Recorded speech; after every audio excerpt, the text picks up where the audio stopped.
ഇന്ന് നമുക്ക് ചിക്കൻ കൊണ്ട് നല്ലൊരു ഇറച്ചിച്ചോറ് തയ്യാറാക്കിയെടുക്കാം. അതിനായി 8 അല്ലി വെളുത്തുള്ളി, 1 കഷ്ണം ഇഞ്ചി, 2 പച്ചമുളക് എന്നിവ ഒന്ന് ചതച്ചെടുക്കുക. ചൂടായ പാനിലേക്ക് 2 ടേബിൾ സ്പൂൺ വെളിച്ചെണ്ണ, കറുവപ്പട്ട, 3 ഏലക്ക, 2 ഗ്രാമ്പു, 1/4 ടീസ്പൂൺ ഷാജീരകം, 1/2 ടീസ്പൂൺ പെരിഞ്ജീരകം ചേർത്ത് ഒന്ന് മൂപ്പിച്ചെടുക്കുക. ഇതിലേക്ക് ചതച്ചെടുത്ത ഇഞ്ചി, വെളുത്തുള്ളി എന്നിവ ചേർത്ത് ഒന്ന് വഴറ്റിയെടുക്കുക. ഇനി 2 സവാള അരിഞ്ഞതും കറിവേപ്പിലയും കൂടി ചേർത്ത് നന്നായി ഒന്നുകൂടി വഴറ്റിയെടുക്കുക. 1/4 ടീസ്പൂൺ മഞ്ഞൾപ്പൊടി, 1 ടീസ്പൂൺ മല്ലിപ്പൊടി, 2 teaspoon meat masala, 1/2 teaspoon Kashmiri മുളകുപൊടിയും കൂടി ചേർത്ത് പൊടികളുടെ പച്ചമണം മാറുന്നത് വരെ നന്നായി മൂപ്പിച്ചെടുക്കുക. ഇതിലേക്ക് ചിക്കൻ ചേർത്ത് നന്നായി ഒന്ന് മിക്സ് ചെയ്യുക. ഞാനിവിടെ 1/2 കിലോ ചിക്കനാണ് എടുത്തിരിക്കുന്നത്.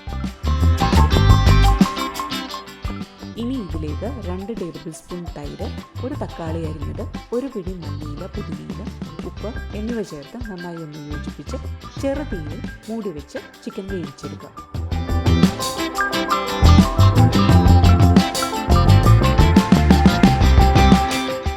അപ്പോൾ ചിക്കൻ 1/4 ഭാഗത്തോളം വെന്ത് വന്നിട്ടുണ്ട്. ഇതിലേക്ക് 1/2 ടീസ്പൂൺ കുരുമുളക് പൊടിയും 1/2 ടീസ്പൂൺ ഗരം മസാല പൊടി ചേർത്ത് ഒന്ന് മിക്സ് ചെയ്യുക. ഇനി ഇതിലേക്ക് 1.5 കപ്പ് ജീരകശാല അരി ചേർത്ത് കൊടുക്കും. ഞാനിവിടെ ഈ അരി 15 മിനിറ്റ് കുതിർത്തെടുത്തതിന് ശേഷമാണ് ചേർത്തിരിക്കുന്നത്.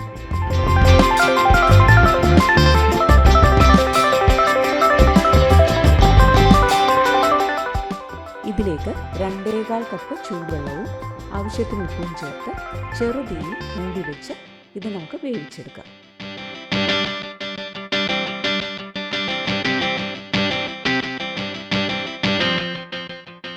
വെള്ളമൊന്ന് വറ്റി വരുമ്പോൾ മിക്സ് ചെയ്ത് കൊടുത്ത് വീണ്ടും മൂടി വെച്ച് ചെറുതീയിൽ വേവിച്ചെടുക്കുക. അപ്പോൾ ചിക്കൻ കൊണ്ടുള്ള ഇറച്ചിച്ചോറ് തയ്യാറായിട്ടുണ്ട്. ഇത് കുറഞ്ഞത് ഒരു 30 മിനിറ്റിന് ശേഷം സെർവ് ചെയ്യുക. തയ്യാറാക്കി നോക്കുക. Thanks for watching.